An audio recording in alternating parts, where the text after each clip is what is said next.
Bonjour et bienvenue dans cette nouvelle vidéo, ici le fan de Kamiya, et aujourd'hui on va faire une petite tier list des decks du TCG et les decks qui vont être les plus joués au Worlds qui arrive bientôt, assez au mois d'août. Donc dans quelques temps, il n'y aura pas de nouvelles cartes d'ici les Worlds, donc on sait déjà à peu près quels seront les decks les plus forts. Je me suis principalement basé sur les résultats du NIC, qui est le dernier tournoi majeur qui a eu lieu sur cette saison, et du coup, alors il y a une dizaine de decks, il y a peut-être pas tous les decks, il y a peut-être pas le deck que vous jouez, et certains decks, eh bien je préciserai, mais on va englober, par exemple, Gros Mago, il a plusieurs variantes, Lance-Rien pareil, et du coup j'ai choisi, on va prendre qu'une carte, mais ne vous inquiétez pas, on va discuter un peu de toutes les variantes, et on va essayer de faire le plus condensé possible, évidemment, parce que ça va prendre beaucoup de temps. Au niveau des catégories, évidemment, la catégorie la plus importante, ça sera du coup le jour 2 quasi garanti. Il y a des decks très très forts dans cette méta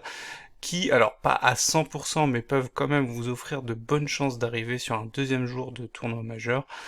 Des decks qui sont très forts dans la méta, ça sera la deuxième catégorie. C'est presque le bon deck, ça ce seront les decks un peu mid qui peuvent fonctionner selon vos adversaires, selon les adversaires que vous aurez affrontés et vos match-up. La catégorie suivante, c'est pas méta du tout et du coup difficile d'atteindre le jour 2. Et la dernière catégorie, clairement, vous avez juste voulu aller à Disney World, puisque du coup, les Worlds cette année, ce sera à Anaheim, donc juste à côté du parc de Disney. Mais avant de commencer, n'hésitez pas à vous abonner, n'hésitez pas à mettre un petit pouce sur cette vidéo, vous êtes encore trop nombreux à regarder le contenu et à ne pas vous abonner. On va essayer d'atteindre les 600, voire les 700, et ainsi de suite jusqu'aux 1000 abonnés, c'est l'objectif d'ici quelques mois. Allez, du coup, je vous présente les decks et après on va commencer à classer. On va classer dans l'ordre qui est là, on va pas s'embêter, c'est un ordre qui a été choisi sûrement ordre alphabétique. J'ai ajouté un petit deck, je me suis rendu compte que j'avais oublié le petit Mewtwo. Pareil quand même Mewtwo, hein, c'est trop fort Mewtwo.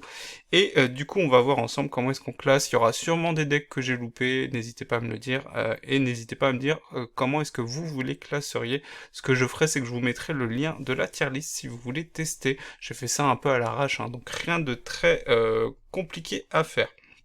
On commence avec Dracofeu. Alors on va considérer ici les decks qui se construisent uniquement autour de Dracofeu, donc les variantes anciennes avec Roux Carnage, pas d'association avec Lance-Orient, on en parlera après. Donc là vraiment le Dracofeu pur et dur. Et là je pense que, alors c'est pas objectif Disney World parce que vous avez quand même une niche face à Gardevoir et encore, mais on va mettre ça pas méta, puisque évidemment, vous le savez, en ce moment, même si Dracofeu trust les meilleures places au niveau du Japon avec Lance-Rien, eh bien, en Europe et en Occident, c'est pas aussi efficace. Mais le Dracofeu reste un deck intéressant, enfin du moins la carte Dracofeu reste une carte intéressante dans une méta où on peut très rapidement perdre l'avantage, et du coup Dracofeu derrière avec son attaque et la capacité de charger soi-même plus voire commencer à charger un autre Pokémon, et bien du coup ça reste assez fort. Lance-Rien, alors je vais pas mettre jour 2 quasi garanti parce qu'on l'a vu, Lance-Rien, même si c'est le meilleur deck, même si c'est le deck le plus joué, et bien c'est un deck qui a du mal à finir, c'est un deck qui a du mal à conclure ses performances, et donc du coup c'est pas le deck qui va vous garantir d'arriver au jour 2, même si techniquement aucun deck ne vous garantit d'arriver au jour 2, mais en tout cas c'est vraiment le cas avec Lance-Rien en ce moment, parce que il a des difficultés. Alors Lance-Rien, ce qui est bien, c'est que c'est hyper versatile. Moi je vous conseille comme à chaque fois la version avec juste Lance-Rien, et de plus en plus je me dis que Lance-Rien avec Fortissimia, je vais arriver, c'est une variante qui est très forte et qui a beaucoup de potentiel dans la méta actuelle, mais aussi dans la méta à venir. On enchaîne avec Pyroli. Alors Pyroli, c'est un deck qui est pas trop mal, mais évidemment, si jamais au niveau des Worlds, tous les decks qui ont peur, des decks qui jouent des Motisma, des Out, Noirfang et ainsi de suite, se mettent à jouer la tour d'observation de la Team Rocket, on en a déjà parlé, eh bien ça risque de compliquer la tâche de Pyroli pendant les Worlds. Donc ce qu'on va faire, c'est que malheureusement pour le petit Pyroli, même si c'est un deck assez fort, il faut faire attention, eh bien je pense qu'on va le mettre au milieu. C'est un peu mieux que Dracofeu, c'est-à-dire que vous avez des match-ups un peu plus intéressants. Pyroli a quand même une capacité à mettre de gros dégâts assez rapidement en début de partie, puisque on peut le charger assez vite avec le cristal et Rubépin, donc forcément une menace à considérer, mais évidemment dans un méta où la tour d'observation de la Team Rocket est partout, ça risque d'être compliqué pour le Pyroli. Le Karchakrok qui pour l'instant a beaucoup de mal à convaincre, je pense qu'on va le mettre pour l'instant dans pas méta, pas de jour 2, on l'a vu au NIC, il y en a quelques-uns qui ont été joués, mais c'était dans les profondeurs du classement, alors c'était des joueurs qui étaient arrivés au jour 2, mais là la compétitivité n'est pas la même, donc forcément ça risque d'être compliqué, et une dynamique à ne pas sous-estimer, puisque ce deck là qu'on va voir juste après, c'est le plus fort, donc les decks obscurs sont joués, donc les decks plantes sont joués pour contrer les decks obscurs, et Karchakrok, même avec l'objet qui lui permet de passer à 400 HP, eh bien il se fait complètement oblitérer par les decks plantes, et notamment Ogerpon, Terra Cruel, on le verra après, ainsi de suite. Gardevoir, bon, on ne le présente plus, ça sera, je pense, le seul deck qu'on mettra dans cette catégorie à partir du moment où on a mis Lansorien dans la deuxième. Évidemment, ça risque d'être compliqué de faire mieux que Gardevoir, vu ses résultats et vu sa présence dans la méta actuelle. Gros Mago qui est en baisse sur les derniers tournois en usage, même si on sait il y a quelques usages intéressants avec Lansorien notamment, et bon, ça reste un peu compliqué pour le Gros Mago qui a perdu en usage.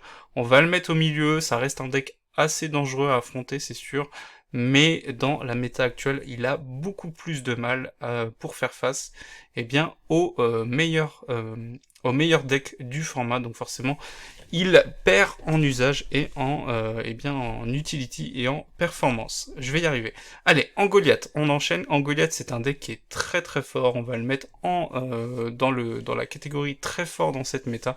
On l'a déjà présenté. C'est fort. Pourquoi? Parce que ça fait de gros dégâts à Gardevoir avec la faiblesse, mais aussi la capacité de déplacer les dégâts, de soigner son Pokémon grâce au Fortusimia. Donc c'est très très fort dans une méta où on a tendance à manipuler les marqueurs de dégâts, donc forcément très très fort et très intéressant. OO, c'est un deck... Alors j'ai mis OO et Typhlosion, on verra Typhlosion à part après. Pourquoi? Parce que souvent les decks Typhlosion n'ont pas besoin de OO, puisque Typhlosion a besoin que d'une seule énergie feu. Les decks où on va jouer OO, ça va être les decks Magcargo ou Karmadura.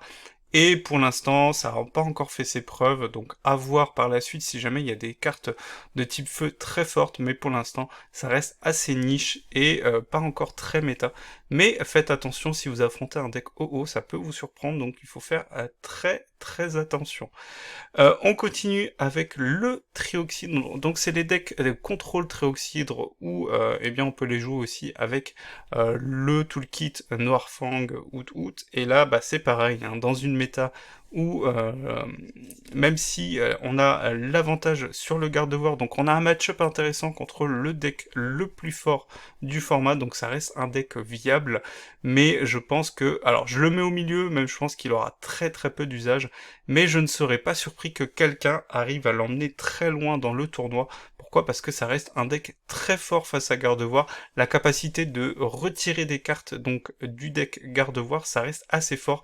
Imaginez, vous lui retirez une amulette, alors les énergies, évidemment, Gardevoir, il serait ravi, mais il y a quelques cartes dont Gardevoir a absolument besoin, la civière pour récupérer un hurle-queue ou un Baudrive, donc forcément ça reste un deck menaçant pour Gardevoir, donc si vous êtes fort contre le meilleur deck du format, bah vous êtes un deck intéressant à prendre et du coup à jouer.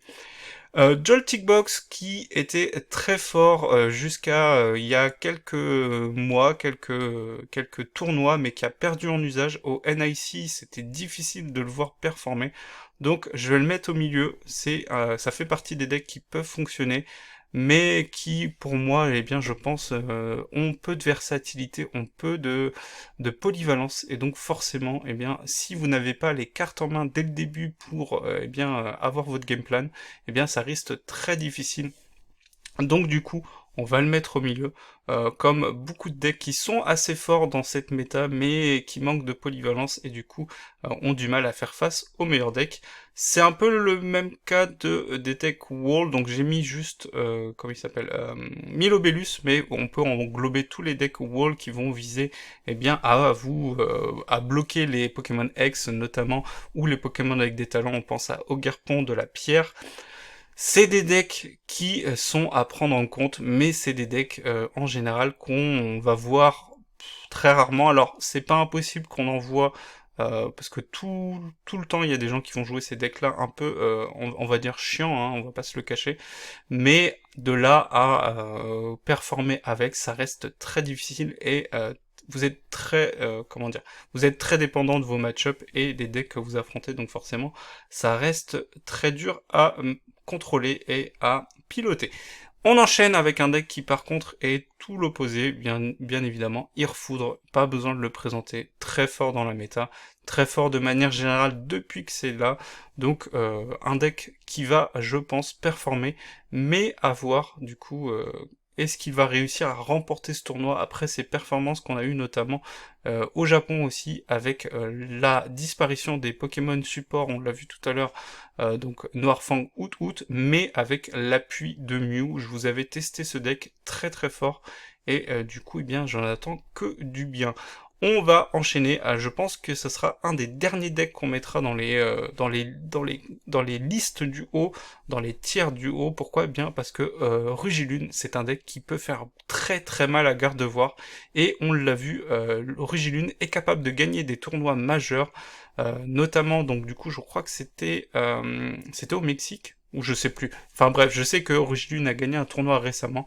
Alors, pas la variante Poison qui est beaucoup moins forte, mais la variante qui vous permet du coup de mettre des KO rapidement avec l'attaque de Rugilune, qui met KO en un coup, donc vous pouvez bien évidemment one-shot un Pokémon qui est très très fort, très bulky, et la capacité de one-shot Gardevoir avec l'attaque qui défausse le stade, donc forcément très très fort. On l'a dit tout à l'heure, vous êtes fort contre le meilleur deck, vous êtes fort dans la méta, c'est sûr et certain.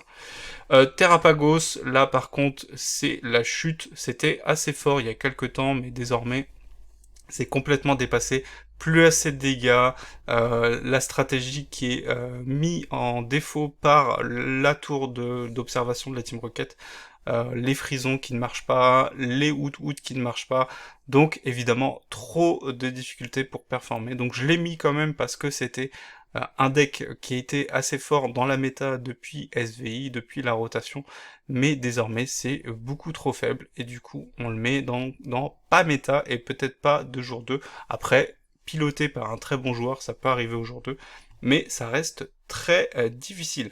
Terra Cruel, je le mettrai plus haut, mais je pense que ça reste un deck un peu niche, dans le sens où, selon les match-ups que vous allez avoir, vous pouvez avoir beaucoup de difficultés, et du coup, ça reste fort, on l'a vu contre Rugilune, Grimmsnarl, et même Lanceurien, hein. Il y a quand même un bon match-up face à Lanceurien, mais il y a encore trop de... le step est encore trop grand pour être un deck majeur, mais ça reste une solution intéressante si vous voulez absolument contrer les decks obscurs qui risquent d'être très forts au niveau des Worlds. Typhlosion, c'est un deck assez récent, c'est un deck one price, donc ça peut surprendre, mais il y a quand même trop de moyens. Si vous empêchez effectivement l'adversaire de récupérer les Furissons, si vous tuez les Furissons avant qu'ils évoluent en Typhlosion, enfin, si vous avez prized les aventures de lutte, enfin, il y a beaucoup trop de paramètres qui vont faire que votre stratégie peut être mise en difficulté. Donc, du coup, je le mets au milieu. Zacian, c'était pour la blague, hein. Zacian, ne jouez pas ça, s'il vous plaît. Zoroark, c'est un deck qui était très fort, mais qui a un peu perdu en usage. Ça reste un deck qui est assez fort contre Gardevoir, donc je le mets au milieu, ça reste assez solide. Et enfin, eh bien, Mewtwo, je pense que c'est pas méta, pas de jour 2, ça va être joué probablement pour la nouveauté, mais c'est un deck qui reste encore assez faible, à voir avec ce qui va arriver après, peut-être qu'on aura des synergies intéressantes. Donc c'est ma tier list des decks au niveau des Worlds, on verra si j'ai raison, on verra si Gardevoir va l'emporter et va être omniprésent pendant ce tournoi, et en tout cas c'est tout pour moi, donc je vous dis à bientôt pour une nouvelle vidéo, et n'hésitez pas à me dire ce que vous en pensez. Allez, ciao!